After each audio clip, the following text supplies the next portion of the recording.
Okay, folks, it is 17:47 here in Dublin. We are about 13 minutes off getting the statement out of the FOMC and Jerome Powell with regards to the interest rate path forward. So we are full on expectation, 25 basis point rise here. I'm just going to bring up quite a succinct little well, summation, I should say, of what we're looking at here. So just let me get something here lined up. All right, and I'll bring this over into view here. So let's crop that. All right, well I could really do this here. Over here like this. And I'll just jump over onto the main charts. All right, so this is from Anthony Chung. Shout out, hope you're doing well, Ant. Really, we're looking at a series of rate hikes to begin in the midst of inflationary pricing. So we have products going up at about 7, nearly 8% in inflation rates here, right? So, in the middle of that, they're thinking of doing rate hikes, and so they should. But really, the last time we had this sort of activity was in the 1970s, and there's a little bit of apprehension, I would imagine, by a few as to what the outcome of this is. Looking out for the dot plot, I never really care about the dot plot, to be entirely honest with you. It's just not really something. I mean, yeah, it becomes a tradable event. Yes, it does sway the market generally. There are a lot of traders. I've been at meetings with traders where we are looking at the dot plot projections, et cetera, et cetera. But really, it becomes this kind of really difficult kind of thing to perceive as to what the general consensus and what the read across of the market should be against the dot plots in my experience. So it's wholly just complicating the whole matter even further, if you ask me. I'm a simple guy. I like to keep things simple. The reduction of the balance sheet, also a big one here. Looking to reduce treasury purchases by or holdings by 60 billion a month, or a pace of 60 billion a month, or down to purchasing at a 60 billion a month, and the stock mortgage MBS here, mortgage-backed securities, reduction by 40 billion a month, and ceasing to reinvest maturing securities proceeds. All right, so the big thing here is a 25 basis point hike, and that's really what we're looking at. Okay, so the projection that they're looking for is the Fed over the term here, a normalization rate of between 2 and 2.5%, on the interest rate target. All right, but I think a huge amount of this, I'm just going to get out of this here. I think a huge amount of this is quite priced in, right? Um, what's also priced in is that they're looking to do 5 rate hikes here over this year. All right, now it's absolutely crazy to talk about it, but if they don't announce a rate hike because we're in the middle of a war and whatnot, um, things are going to get pretty wild, and I would be hastened to forecast as to what would happen there. But immediately, I think you'd see pretty much crazy upside on equities. I think rate hike, no rate hike, equities are going up.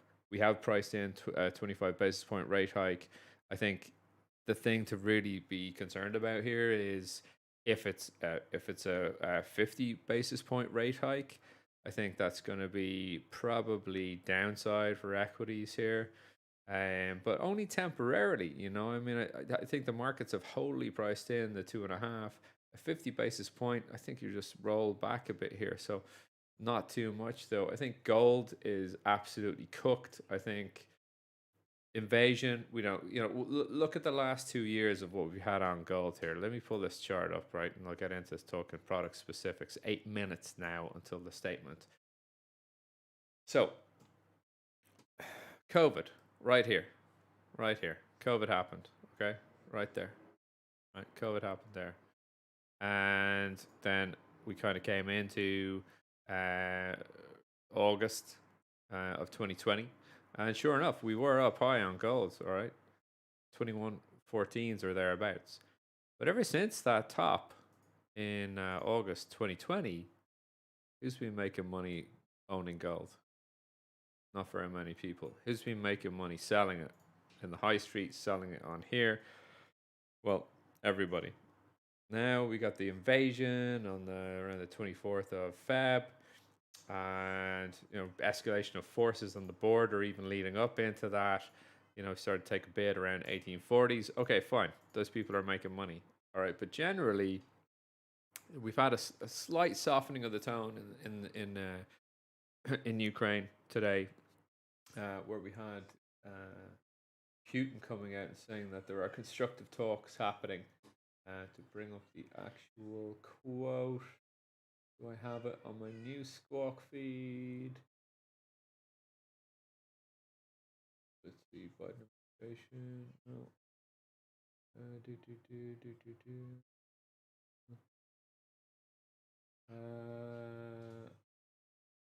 Yeah, there was a counter. There was a counter statement, but here it was. The Well, actually, it's highly irrelevant, really, coming into this data.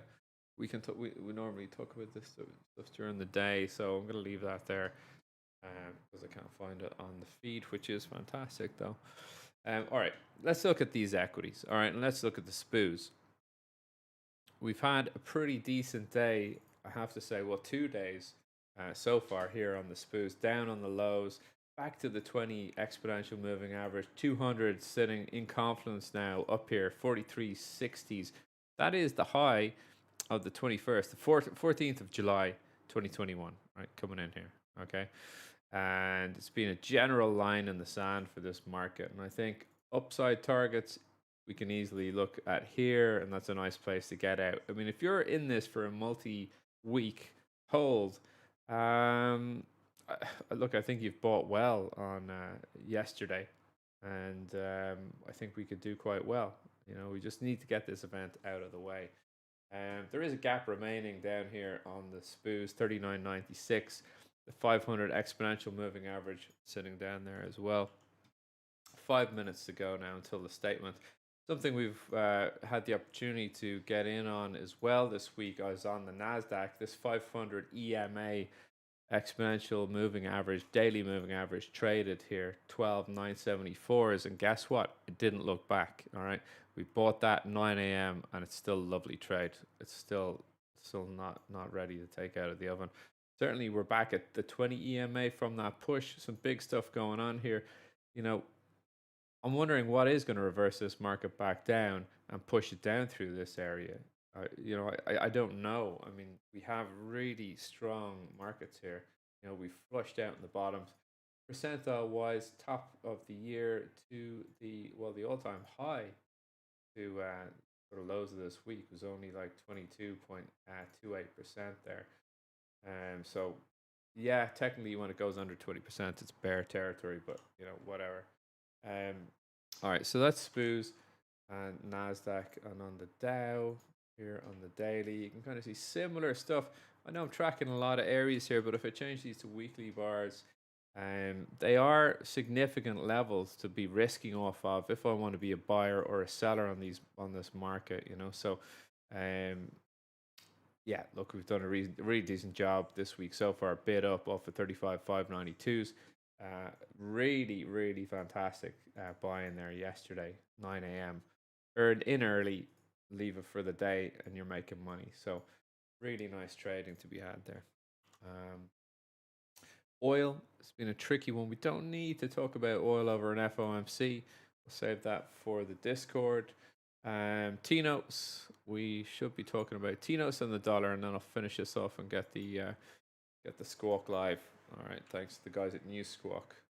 So, yeah, look, on the weekly bars here, destination is 123.23s and actually below. All right, if we can get below this area, generally at 123 spot 23 or yeah spot 23s, um, is the high of the 5th of September 2017, and then confluent with this knot of an area, and then it was a launch pad back here in 2019 around December, November, December, multiple lows just kissing off of that level.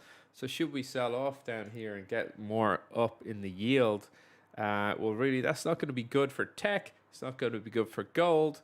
But it's going to be good for the yield hunters, right? So 123s supports to come in here. If we smash down through this, I don't think we will today, but if we do, I mean, watch out below. You got some serious mileage to put on the clock below there. So 121, 25s. All right, so let's keep that in mind. Okay, so that's T-notes, and then Dixie. 2 minutes to go here. All right, the Dixie. I talked about this earlier in the pre-US. I've come into this line in the sand that was sort of these excess highs back from 2019, September, October. Really good resistance up here. So I do feel like the Dixie needs to pull back, and with that, you're going to get further upside in the dollar. But it's not really my trade over this event. All right, so now we're going to switch over and turn on the Squawk. Get the guys in New Squawk to join us. The analysts. So these guys are going to talk us through the statement release. And then we get 6:30, Jerome Powell live presser. And 1 minute now till the top of the hour. FOMC rate decision. I'll lead off with the interest rate decision. Mostly expected to be 25 basis points lift off. And then I'll go over to the dot plot to get the median Fed funds forecasts.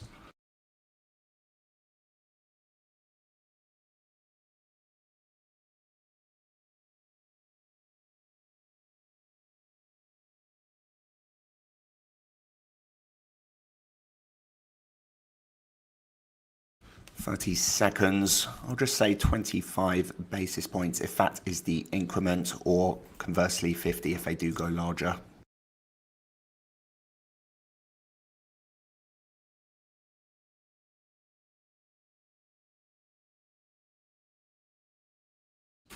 "10 seconds.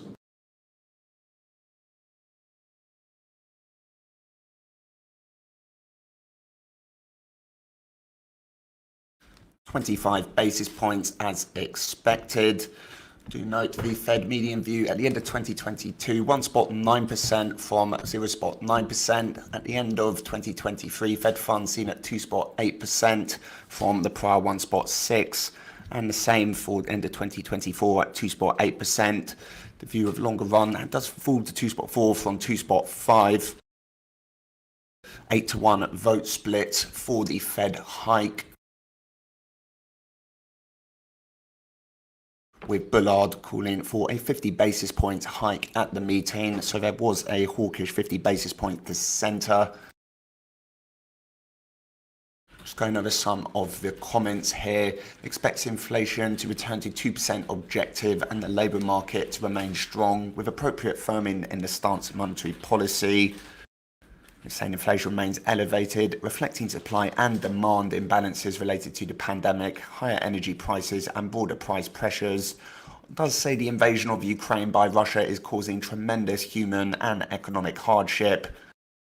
It says implications for US economy highly uncertain, but in near-term invasion and related events likely to create additional upward pressure on inflation and weigh on economic activity.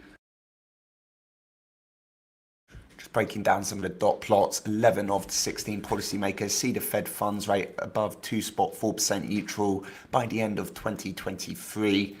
And it's interesting that they've actually downgraded the median long-term dot, or seen as a terminal view, to slightly to 2.4% from the prior 2.5%. All the unemployment forecasts left unchanged at 3.5%. And going over to the inflation forecast, PCE at 4.3% in 2022, up from the prior 2.6%, 2.7% in 2023, 2.3% in 2024, with the long run forecast unchanged at 2%.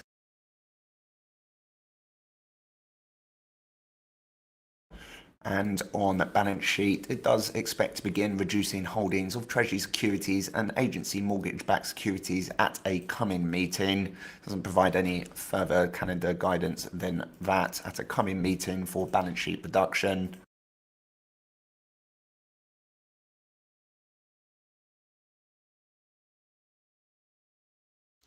Okay, 25 basis points as expected. And really, who cares? Who cares? Markets, bit of volatility on the downside. Gold back down on 1900s and then bid up here, the top of this area. Up here on the top right of your screen. Euro, little excursion below pivot. Dollar, though, if I just pull up the dollar down here in the bottom right, you can see that it's just not really holding on to any gains here. Now, Dow's getting pretty hammered actually at the moment. Just, well, sorry, just a little blush of selling in there. Maybe, yeah, little bit of selling going on the Dow here. You know, I think it's prudent to come back on 33, 313s, pick up some buyers. Let's see. But, you know, we have 27 minutes now to wait until Jerome comes out and tells us that he's out of printer ink cartridges for his money printer. The VIX as well. We've been watching the VIX all day through this, and so you can see here the VIX volatility index on CME really, you know, couldn't hold the 2945s earlier on around the open. You know, smashed all the way down to near supports 2845s and 2804s even, and just couldn't hold any selling down here really below the 2804. So probably quite a bit of just retracing back to the 2945s on the guards here for the VIX, which basically works inversely to the equity markets, U.S. equity markets, particularly the S&P 500. Okay.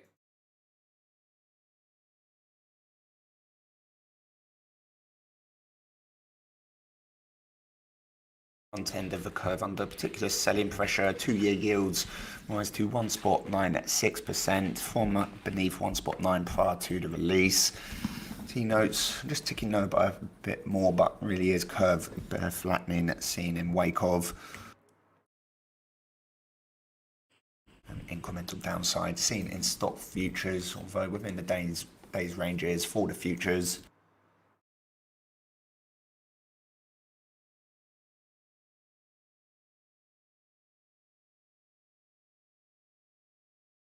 Yeah, largely not much going on there, really. I mean, equities, though, taking back some of the gains.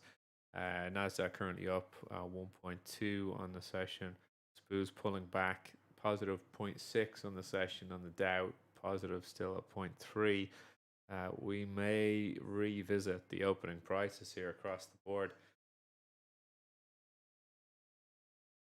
And something that's been sneaking up in the background, if you can see it on your screens, just on the right here is Nat Gas. So Nat Gas is just tacking on a casual 4.2% on the day. Quite nice. Still tracking this line in the sand in grey.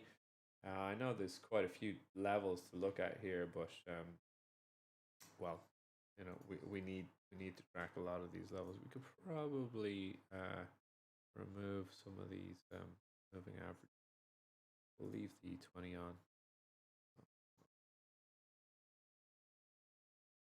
Yeah, so target upside really on Nat Gas is going to be the 4 spot 802s and above, actually, at the 4 spot 936. Now, is there a fundamental reason why Nat Gas would be taking a bid off of the FOMC? Absolutely not, really. It's not. That's not a trade I'd be looking to go for. I'm just simply commenting on Nat Gas doing quite well out of this. So, lads, how are you? Lads and lassies, how are you in the room?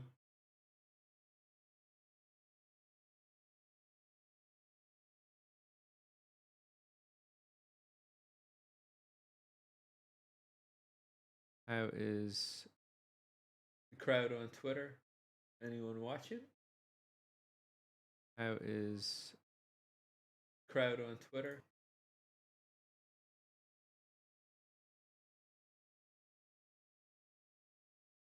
Anyway, not too many. Hardly what you want to be doing 6 p.m. on a Wednesday, is it?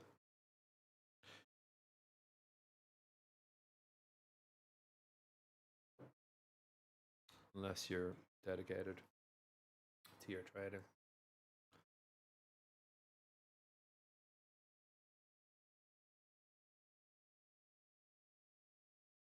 Good man, Robert. Alum does not care about the FOMC. He cares about what is going on in crypto. In fact, I'm going to have to pull up some crypto charts and see if anything's shaking. Yeah, relatively quiet. Okay. Yeah, I mean, I don't like where Cardano is every time I open this chart. Look at the top left.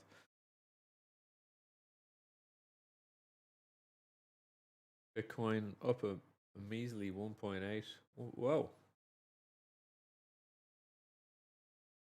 Wow, it is moving. It just jumped from 4 back to 2% there. Things are going a bit wild in Bitcoin.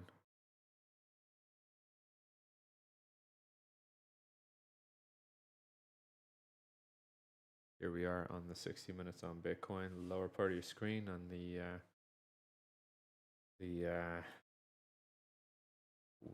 weekly bars above here. This doesn't fill me with joy. And headlines now noting money market May next Fed meeting probabilities looking for just shy of 40% for a 25 basis point hike and just over 60% for a 50 basis point hike. Again, the hawkish part, perhaps most hawkish obvious from this release is that 2022 and 1.9% Fed funds median forecast. That would imply 725 basis points hikes this year. Again, going into the event, we were looking more for 4 or 5 from the Fed's median view.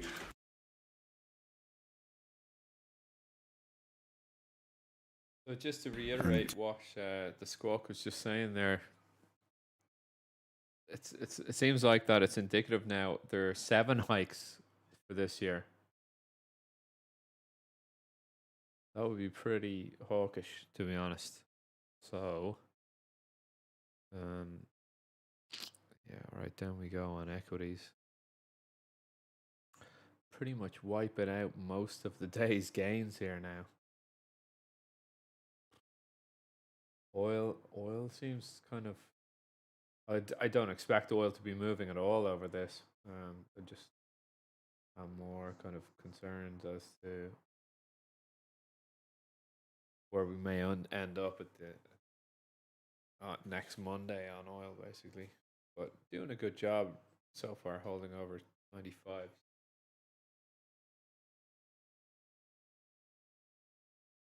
Markets are now pricing in 8 hikes for this year. 8 hikes.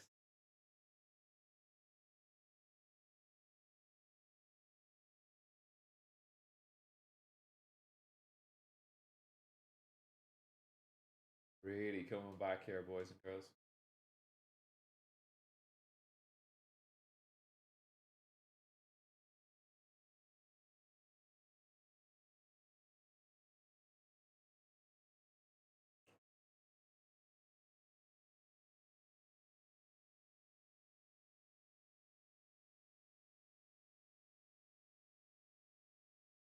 Yeah, so basically the 7 to 8 hikes comes in from a 2022 end rate of 1.9%, implying 7 hikes for 22. The market's pricing in 8 right now. That's why we're coming back on equities quite hard.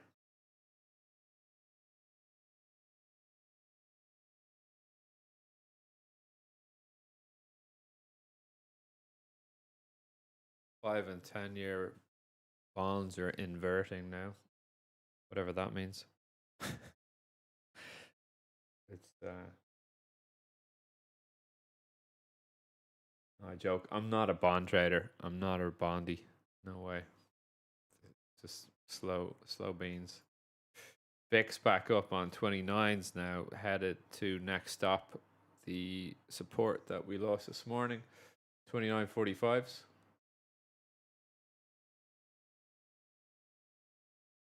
Just to give you an idea of the larger context of the VIX. I know this is a busy chart, but I like to track a few different levels on this VIX. So historical high 80s by 85s on COVID breakout, right? But we're kind of trading around right now the, let's see, let me get the monthlies up. We're kind of trading around the 2016 highs here. All right.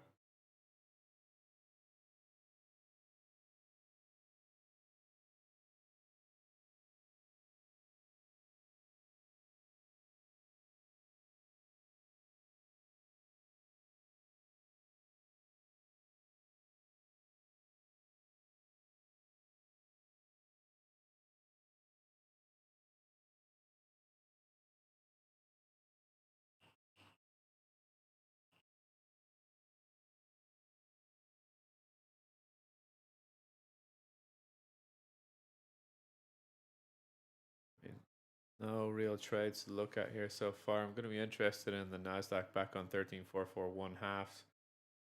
The SPOOs, let's have a look at the SPOOs. Yeah, reverse back underneath the 42.76 half. Am I interested in buying the 42, 44s below?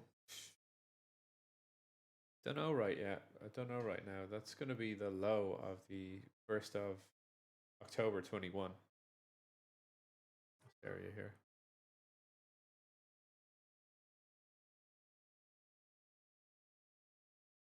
Yeah. On Bloomberg, they're talking about very weak growth in the face of this sort of level of interest rate hiking. You know, that ties into lower employment. Yeah.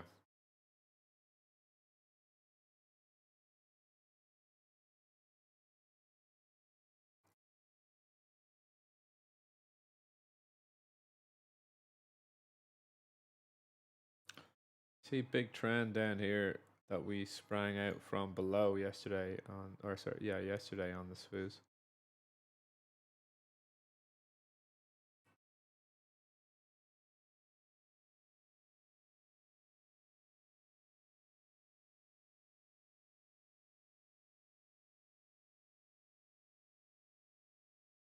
All right, 15 minutes until we get Jerome.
All right, we're just going to take a little audio break here.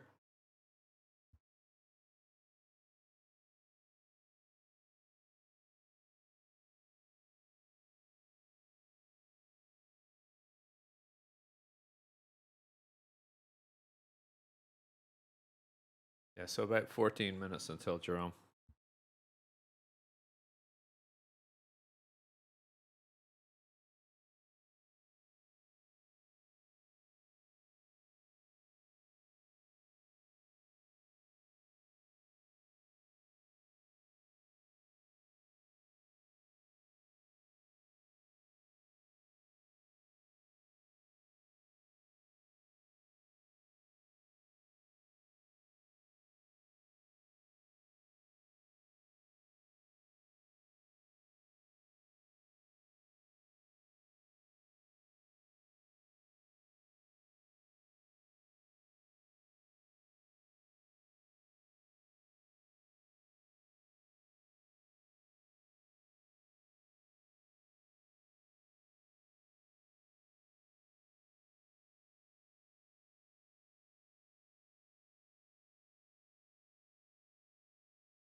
Dollar just taking a break there on the upside, 99.02 or 99 spot 0245s.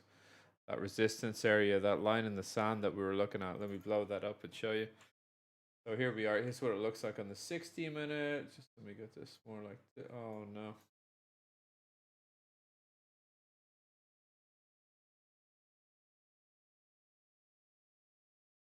All right, that's what she looks like that.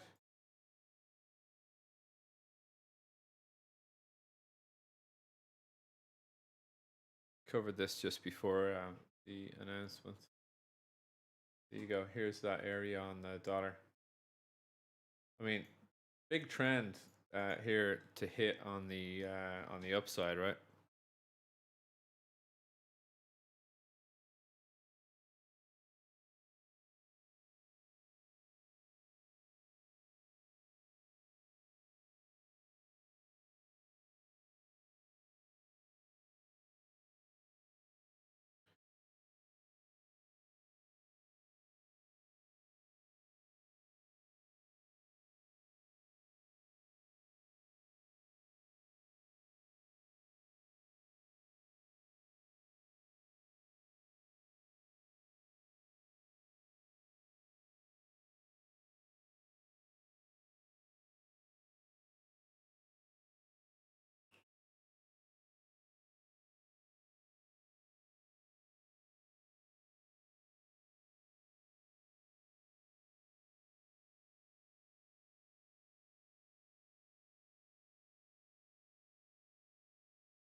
Yeah, the euro and dollar trade has been pretty tricky the last 48 hours, I have to say.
Ten minutes until the presser.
Oil starting to come off just a wee bit here.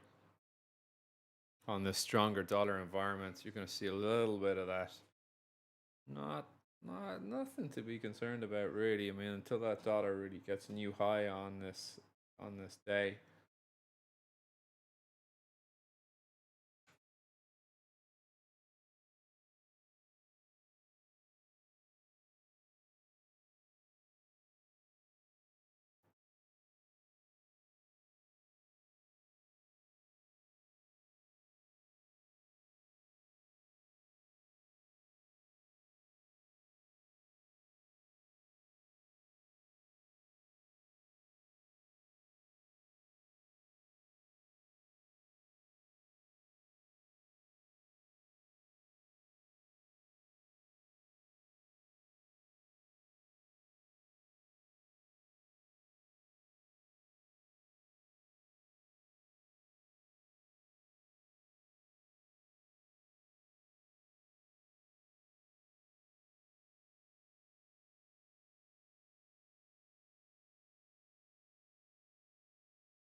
Equities pressing into the lows.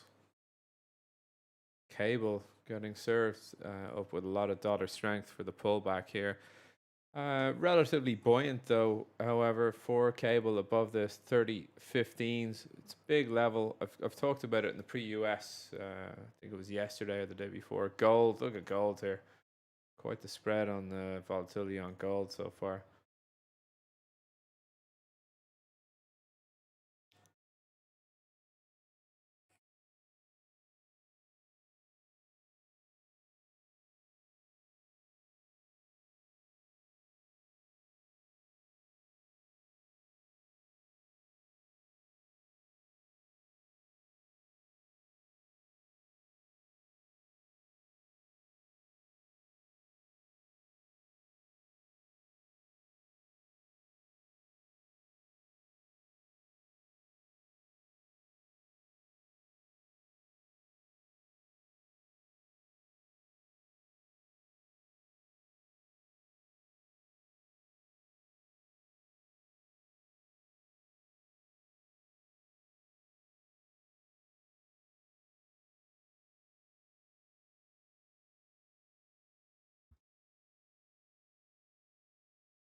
All right, 3 minutes.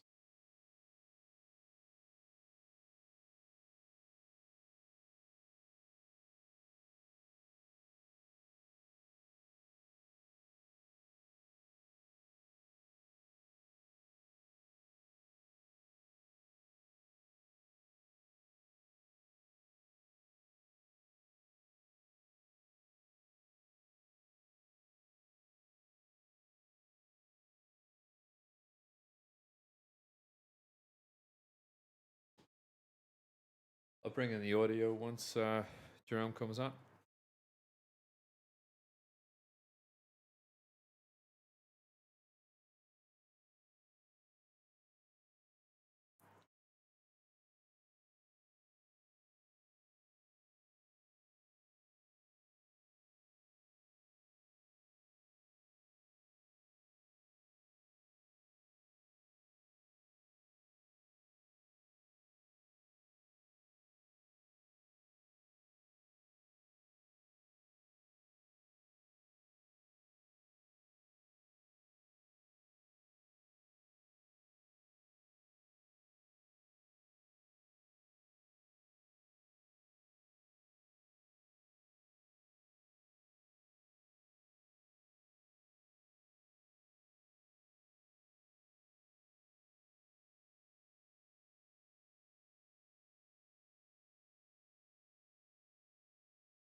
Okay, expecting Jerome now any second.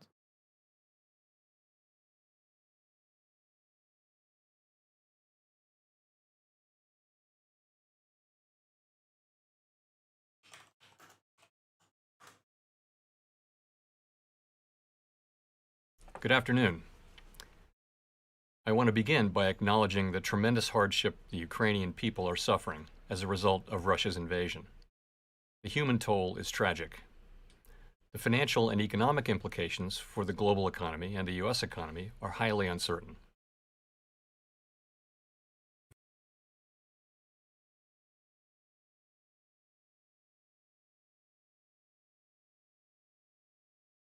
support of these goals, the FOMC raised its policy interest rate by 1/4 percentage point. The economy is very strong, and against the backdrop of an extremely tight labor market and high inflation, the committee anticipates that ongoing increases in the target range for the federal funds rate will be appropriate. In addition, we expect to begin reducing the size of our balance sheet at a coming meeting. Economic activity expanded at a robust 5.5% pace last year, reflecting progress on vaccinations and the reopening of the economy, fiscal and monetary policy support, and the healthy financial positions of households and businesses. The rapid spread of the Omicron variant led to some slowing in economic activity early this year, but cases have declined sharply since mid-January, and the slowdown seems to have been mild and brief. Although the invasion of Ukraine and related events represent a downside risk to the outlook for economic activity, FOMC participants continue to foresee solid growth. As shown in our summary of economic projections, the median projection for real GDP growth stands at 2.8% this year, 2.2% next year, and 2% in 2024. The labor market has continued to strengthen and is extremely tight. Over the first 2 months of the year, employment rose by more than 1 million jobs. In February, the unemployment rate hit a post-pandemic low of 3.8%, a bit below the median of committee participants' estimates of its longer-run normal level. The improvements in labor market conditions have been widespread, including for workers at the lower end of the wage distribution, as well as for African Americans and Hispanics. Labor demand is very strong, and while labor force participation has increased somewhat, labor supply remains subdued. As a result, employers are having difficulties filling job openings, and wages are rising at their fastest pace in many years. FOMC participants expect the labor market to remain strong, with the median projection for the unemployment rate declining to 3.5% by the end of this year and remaining near that level thereafter. Inflation remains well above our longer-run goal of 2%. Aggregate demand is strong, and bottlenecks and supply constraints are limiting how quickly production can respond. These supply disruptions have been larger and longer lasting than anticipated, exacerbated by waves of the virus here and abroad, and price pressures have spread to a broader range of goods and services. Additionally, higher energy prices are driving up overall inflation. The surge in prices of crude oil and other commodities that resulted from Russia's invasion of Ukraine will put additional upward pressure on near-term inflation here at home. We understand that high inflation imposes significant hardship, especially on those least able to meet the higher costs of essentials like food, housing, and transportation. We know that the best thing we can do to support a strong labor market is to promote a long expansion, and that is only possible in an environment of price stability. As we emphasize in our policy statement, with appropriate firming in the stance of monetary policy, we expect inflation to return to 2% while the labor market remains strong. That said, inflation is likely to take longer to return to our price stability goal than previously expected. The median inflation projection of FOMC participants is 4.3% this year, and falls to 2.7% next year and 2.3% in 2024. This trajectory is notably higher than projected in December, and participants continue to see risks as weighted to the upside. The Fed's monetary policy actions have been guided by our mandate to promote maximum employment and stable prices for the American people. Our policy has been adapting to the evolving economic environment, and it will continue to do so. As I noted, the committee raised the target range for the federal funds rate by 1/4 percentage point and anticipates that ongoing increases in the target range will be appropriate. The median projection for the appropriate level of the federal funds rate is 1.9% at the end of this year, a full percentage point higher than projected in December. Over the following 2 years, the median projection is 2.8%, somewhat higher than the median estimate of its longer run value. Of course, these projections do not represent a committee decision or plan, and no one knows with any certainty where the economy will be a year or more from now. Reducing the size of our balance sheet will also play an important role in firming the stance of monetary policy. At our meeting that wrapped up today, the committee made good progress on a plan for reducing our securities holdings, and we expect to announce the beginning of balance sheet reduction at a coming meeting. In making decisions about interest rates and the balance sheet, we will be mindful of the broader context in markets and in the economy, and we will use our tools to support financial and macroeconomic stability. As we noted in our policy statement, the implications of Russia's invasion of Ukraine for the U.S. economy are highly uncertain. In addition to the direct effects from higher global oil and commodity prices, the invasion and related events may restrain economic activity abroad and further disrupt supply chains, which would create spillovers to the U.S. economy through trade and other channels. The volatility in the financial markets, particularly if sustained, could also act to tighten credit conditions and affect the real economy. Making appropriate monetary policy in this environment requires a recognition that the economy often evolves in unexpected ways. We will need to be nimble in responding to incoming data and the evolving outlook. And we will strive to avoid adding uncertainty to what is already an extraordinarily challenging and uncertain moment. We are attentive to the risks of potential further upward pressure on inflation and inflation expectations. The committee is determined to take the measures necessary to restore price stability. The American economy is very strong and well positioned to handle tighter monetary policy. To conclude, we understand that our actions affect communities, families, and businesses across the country. Everything we do is in service to our public mission. We at the Fed will do everything we can to achieve our maximum employment and price stability goals. Thank you. I look forward to your questions. Thank you. Let's go to Gina at the Steady New York as she Times. goes, really. Hi, Chair Powell. Thank you so much for taking our questions. I wonder if Let's see you what we could got. detail your thinking a little bit about how you're considering the Just to mute this down a bit. So generally, pretty safe pair of hands there now. I mean, it's all kind of, as was written in the stars. Really, is what we're seeing here from this. Go back to Jerome. In my view, the probability of a recession within the next year is not particularly elevated. And why do I say that? Aggregate demand is currently strong, and most Boo's forecasters taking a left expect it over to the remain so. 42, If you look at the 44s labor here. market, also very Dow, strong. 33, Conditions are tight, 313s and payroll also job turn, growth pull is back continuing long very here. high levels. Nice activity. Household and business balance sheets are strong. And so all signs are that this is a strong economy, indeed one that For will team be able traders, if you to look at your Q charts, flourish. and the SUs, not to say withstand, but certainly flourish as well in the face of less accommodative monetary policy. So I guess that's how I would say I'm looking at that. Of course, the objective is to achieve price stability while also sustaining a strong labor market, and that is our overall objective. But we do feel the economy is very strong and well positioned to withstand tighter monetary policy. Thank you. Let's go to Howard at Reuters. Hi, Chair Powell.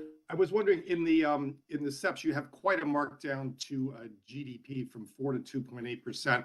I'm wondering, how much of that do you feel is a result of the Fed's stiffer than expected action here? You talk about monetary policy operating with a lag, but is this going to bite quicker than expected?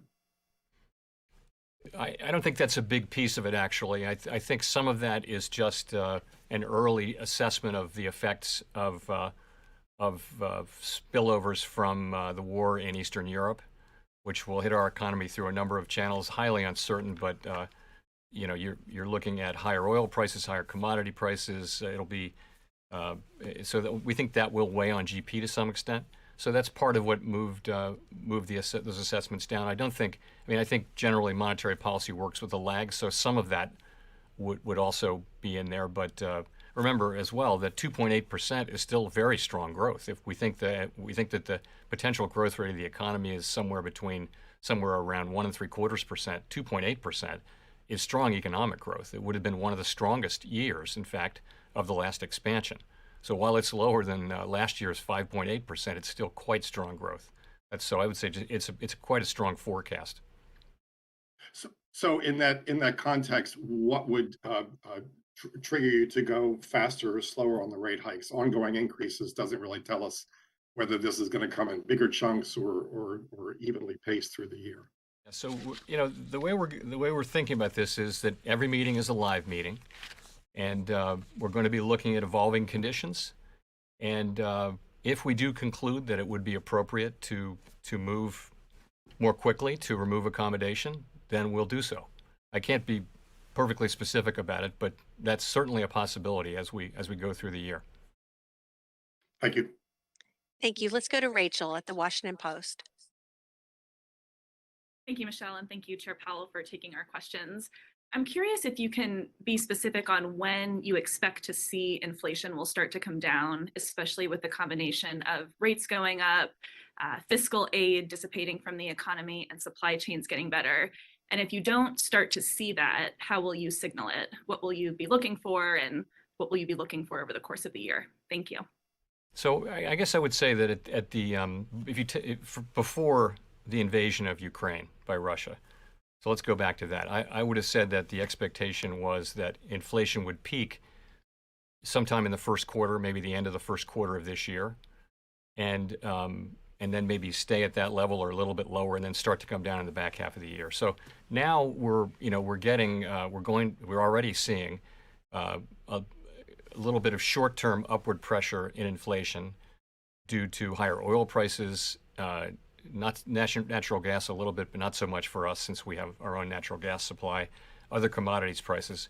The other thing is that you're seeing supply chain issues around shipping and around lots of countries and companies and people not wanting to touch Russian goods. So that's going to be more tangled supply chains. So that could actually push out the relief we were expecting on supply chains generally. Oil now taking a nice so bump I guess I would say that the expectation is back. still that inflation will begin to come down in the second half of the year. But if you look at where I read the SEP headline median, we still expect inflation to be high this year, lower than last year.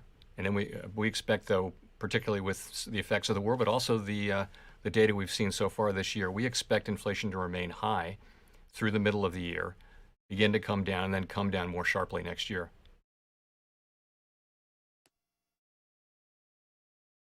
Let's go to Nick at the Wall Street Journal. Nick Timmeros of the Wall Street Journal. Amazing pullback Chair on the Powell, over the SPUs last there. 6 Look at months, that. the Fed has shifted its policy stance quite a bit. 6 months ago, you were still buying assets. Most officials weren't projecting any interest rate increases this year. And yet, despite the shift over the last 6 months, real rates are as negative Brian. Yeah. today as they were then. So how he's in concerned the are queue. you that further inflation Wonder surprises which dirty will t-shirt offset he's- the effects of I wonder which dirty t-shirt Brian has picked out for to tonight's stay at levels presser. that do not actually provide much restraint to the economy? Thanks.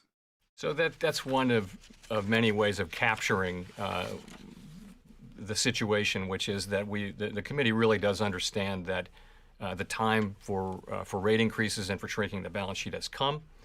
And I would just say, I would go back to the economy is very strong. As I mentioned, tremendous momentum in the labor market. We expect growth to continue. It's clearly time to raise interest rates and begin the balance sheet shrinkage. And I just wanted to say that as I looked around the table at today's meeting, I saw a committee that's acutely aware of the need to return the economy to price stability and determined to use our tools to do exactly that. You couched it in terms of real rates. I would say if you look at the SEP, you've got people getting close to or even above, in many cases, their estimate of the longer run neutral rate.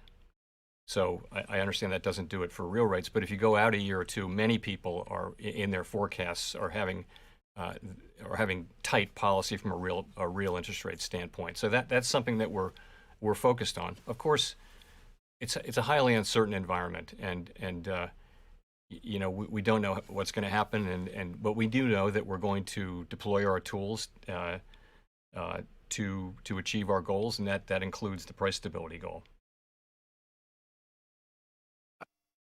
Let's go to Victoria at Politico. Hi, Chair Powell. So looking at the summary of economic projections, you all have inflation coming down over the course of the year to 4.3%. And then you also have rates going up to what appears to still be below roughly what would be estimated to be the neutral rate, although I know that's a little bit uncertain. So I was just wondering, how much of inflation coming down do you see as actually being as a result of the Fed itself raising rates? And then also, if I could just ask, given that Sarah Bloom Raskin withdrew her nomination, what do you expect to do with the regulatory portfolio? Do you expect to assign a governor in charge of that? Okay. So sorry, tell me again your first question. My first question is, how much do you expect inflation to come down as a direct result of the Fed's actions? Okay, so part of inflation coming down at the very beginning is clearly to do with factors other than our policy, and those would include potentially the supply chains getting a little bit better. Certainly base effects, you're lapping, as you know, when you look at a 12-month trailing window, you're lapping very high inflation in March, April, May, June of last year. So there should be some effects from that in the 12-month picture. Really what we're looking for, though, is month-by-month inflation coming down. And so it's really, it's all the things we've been talking about, that really haven't helped much, including the shift away from goods and back to services, including supply chains getting better, including labor force participation, all those things that have been sticky and not happening. But a big part of it is the base effects I mentioned as well. I think monetary policy starts to bite on inflation and on growth with a lag, of course. And so you would see that more in 23 and 24. And on growth, also remember, with a lag, of course. We started talking about rate increases last year. For some months now, financial conditions have already incorporated a significant number of rate increases. So it doesn't start today. In effect, the moves are already priced. It's at times like this, I wonder what FX King Pro is doing. So the clock is running. I think some of the as well. And on the regulatory portfolio, so I would just say this: we have an obligation to carry out under the law, in supervision and regulation, and we're doing that. That's what we're doing. The committee is not active, so what's happening is things are coming to the full board, and we're voting on them. We're getting our business done. We got the stress tests done. We've looked at a number of proposals for mergers and things like that. So we're working ahead. Of course, we don't have a vice chair for supervision, as you mentioned, but we're making do with the situation we have, and a good number of things have come straight to the board for approval. Let's go to Neil Irwin at Axios.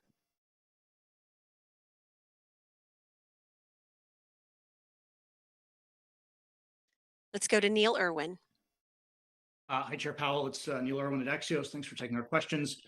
In the statement of economic projections, we see a forecast of median 1.9% Fed fund rate at the end of the year, 2.8 end of next year. Wondered whether that aligns with your own expectations, in particular on that point of overshooting the long-term neutral rate. And also, if you can tell us anything about how that might be paced, front-loaded, back-loaded, how high is the bar for doing 50 at one meeting?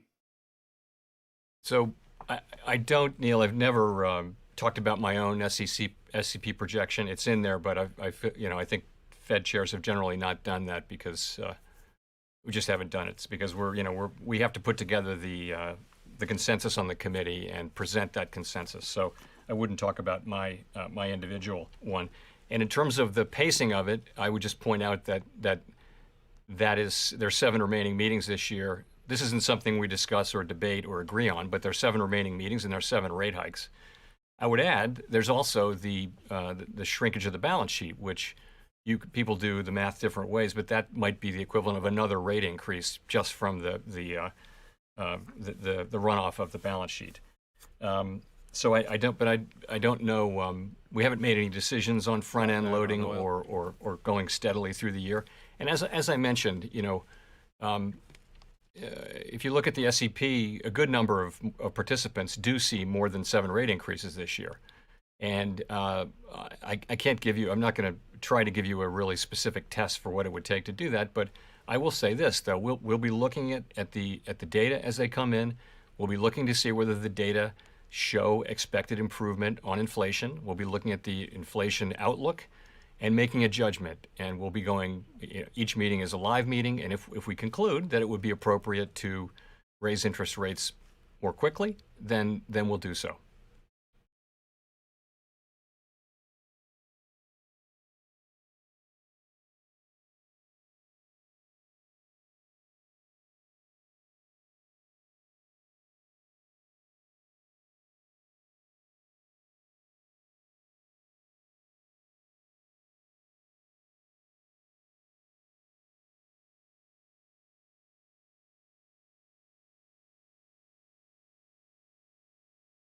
Bit of a lull here.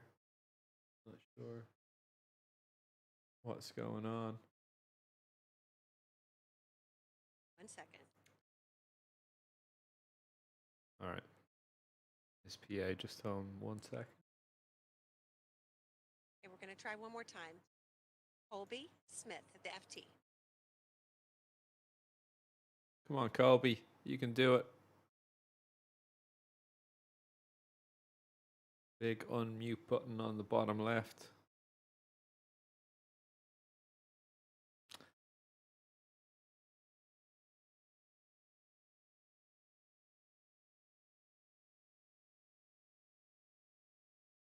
Nothing like keeping we'll a come back to central Colby. banker Let's go to waiting Edward for you. Lawrence. Yeah, thank you, Chair Powell. Thank you, Michelle, for the question. I have a more basic question. The last time the CPI inflation, I know you look at PCE, but CPI inflation was as high as it is was July of 1981 when the effective federal funds rate was 19.2%. But given the current data, how far behind the curve of inflation do you believe the Federal Reserve is in your mind? So I just would say a couple of things. We have the tools that we need, and we're going to use them. And as you can see, we have a plan over the course of this year to raise interest rates steadily and also to run off the balance sheet.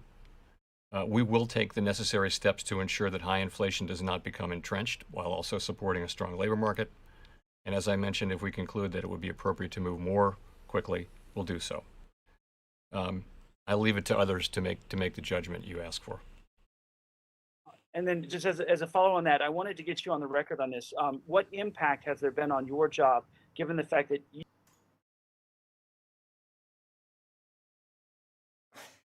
lost you in the middle of the question?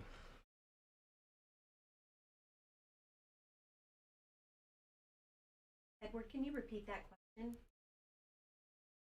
$600 billion spent on defense, and they can't organize a web and conference. Governor Brainerd is not actually confirmed. Has there been any impact on your job or the Fed's ability to handle inflation?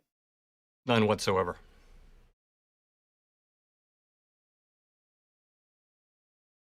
Okay, let's go to Colby Smith at the FT.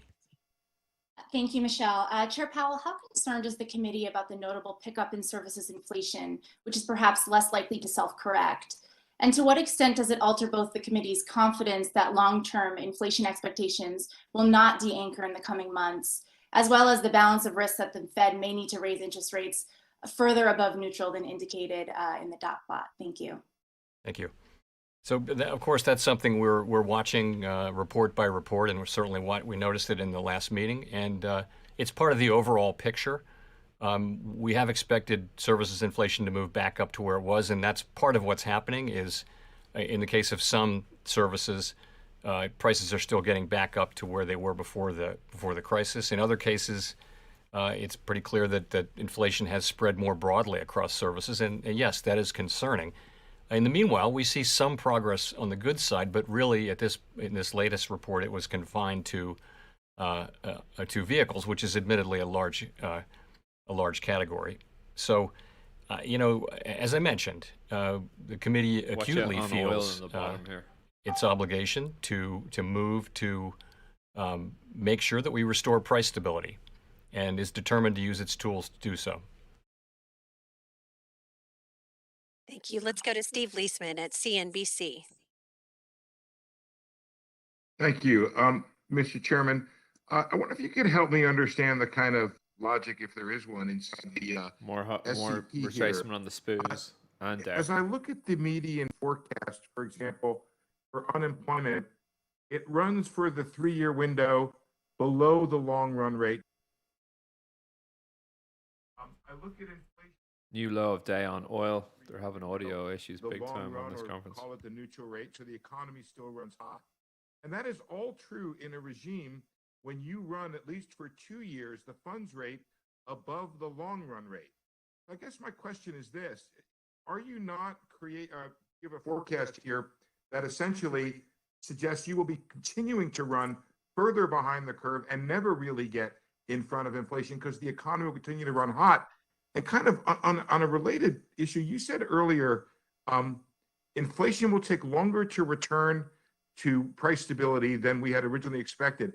Isn't that a choice you're making? And if so, why are you making that choice to let inflation run above price stability longer than you'd like? Right. So if you look, first of all, there is no. You're looking at medians, but understand that there's no. It's not something we voted on. It's not a plan. On oil, new lows. But if you look, people do have their in by the end of this year, broadly people are at or close to, or in some cases above, their estimates of longer run neutral interest rate. Okay, so that should stop pushing. That should, in other words, that should be a removal of accommodation for monetary policy, basically. At the same time, we will have done significant balance sheet runoff, and you can think of that as further. In the next year, and just looking at the median, you're now above above the what people estimate to be the longer run median. So and also in many people's forecasts, that actually amounts to tight policy in real rates as well. So why does unemployment remain at 3.5%? I mean, a couple points. One is the connection between in the economy we had before the pandemic, the connection between inflation and the level of the unemployment rate was not very tight. But this is clearly what this is an expectation that really it amounts to the idea that wage increases, which are now running above the level that would be consistent over the long run with 2% inflation, will move back down to levels which are still very attractive, full economy full employment kind of wages, but not to a point where they're pushing up inflation anymore. And as I mentioned, there are a lot of factors causing inflation to come down. And the reality is there are many moving pieces, and we don't know what will actually happen. But no matter what happens, this is a committee that is determined to use its tools to make sure that higher inflation does not become entrenched. And so we are determined on that front, and we'll deal with what comes. This is a modal or most likely expectation, but we'll deal with what comes, whether it's better or worse.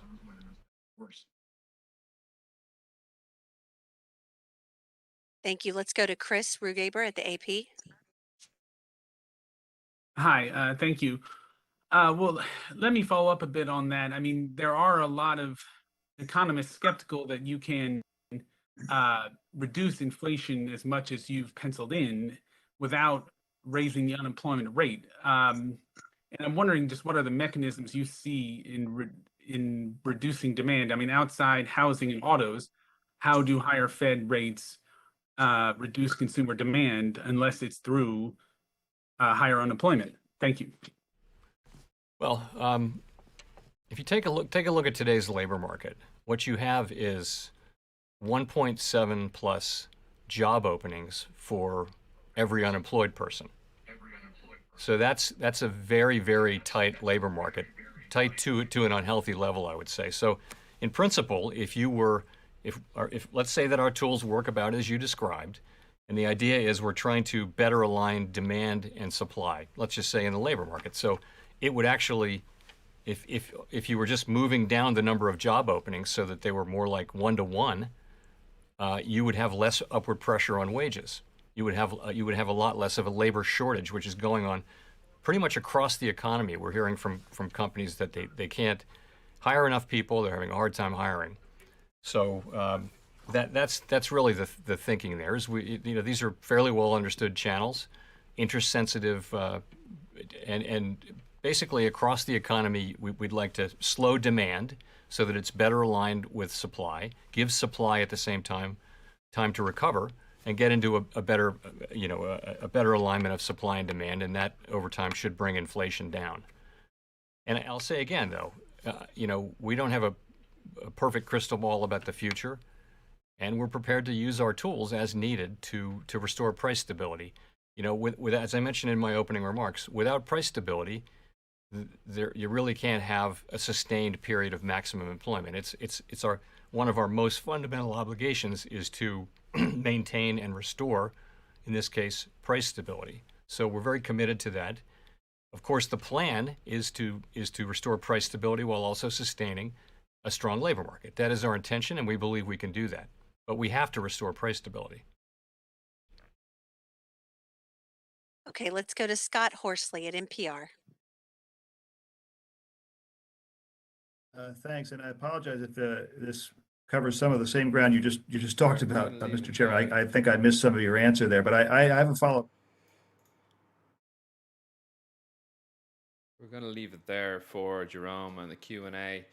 Yeah, pretty much all expected and priced in for these markets. Quite a couple of layup trades here, really, just to feed back into this. Downside on equities, Nasdaq to the 13,441 halves. For the longs, really wiping out all the day's gains on that pullback. Same on the SPOOs onto lovely 42, 44 3/4, and the Dow 33,313s pullback. Get long, up we go. The dollar really did just try and get back into that line in the sand, and just no chance. Rejection back down to where we started on the Dixie cable again. It was heavy, back to pivot, buy it, up she goes. Lovely work there. Generally in terms of volatility and how much volatility you get over these events, I've seen a lot worse. Now, we things could get a bit wild into this event, but look what happened on the VIX. Big spike up about literally go on the 1 minute here. 6 o'clock, big spike up over that 29.45s and pulled the whole thing back down again to like 28.45s where we were looking at earlier. And this thing is not looking strong at all. So this is what you want to be, using as an inverse gauge on where equities may be headed. And so, this is what we do every day. So I see VIX 2804s or lower. Now lower means 2715s below here. These are just significant prior daily or weekly levels, but that's why my VIX chart does look like this, because I've got to monitor quite a lot of significant monthly and weekly highs and daily highs, right? I just that's kind of how I trade it, right? So yeah, that's it really for this session. All right. Well, what a day. It's been a long one. It sure has been a long one. So listen, if you're watching on YouTube, thanks for joining in. I know there's not too many watching, but yeah, this isn't for everybody. FOMC on a Wednesday night, a couple of beers, but for the dedicated few, this is Super Bowl. So yeah, a pleasure as always. So tomorrow I will not be on. I will be syncing a couple of these. It is Patrick's Day, St. Patrick's Day tomorrow. Sláinte to everybody. Mind yourself on these markets tomorrow. I do expect more upside on equities now. And, June all-time highs. June all-time highs. I'll leave you with that one. All right. Have a good evening. I'll talk to you on Friday. Take care. Bye-bye.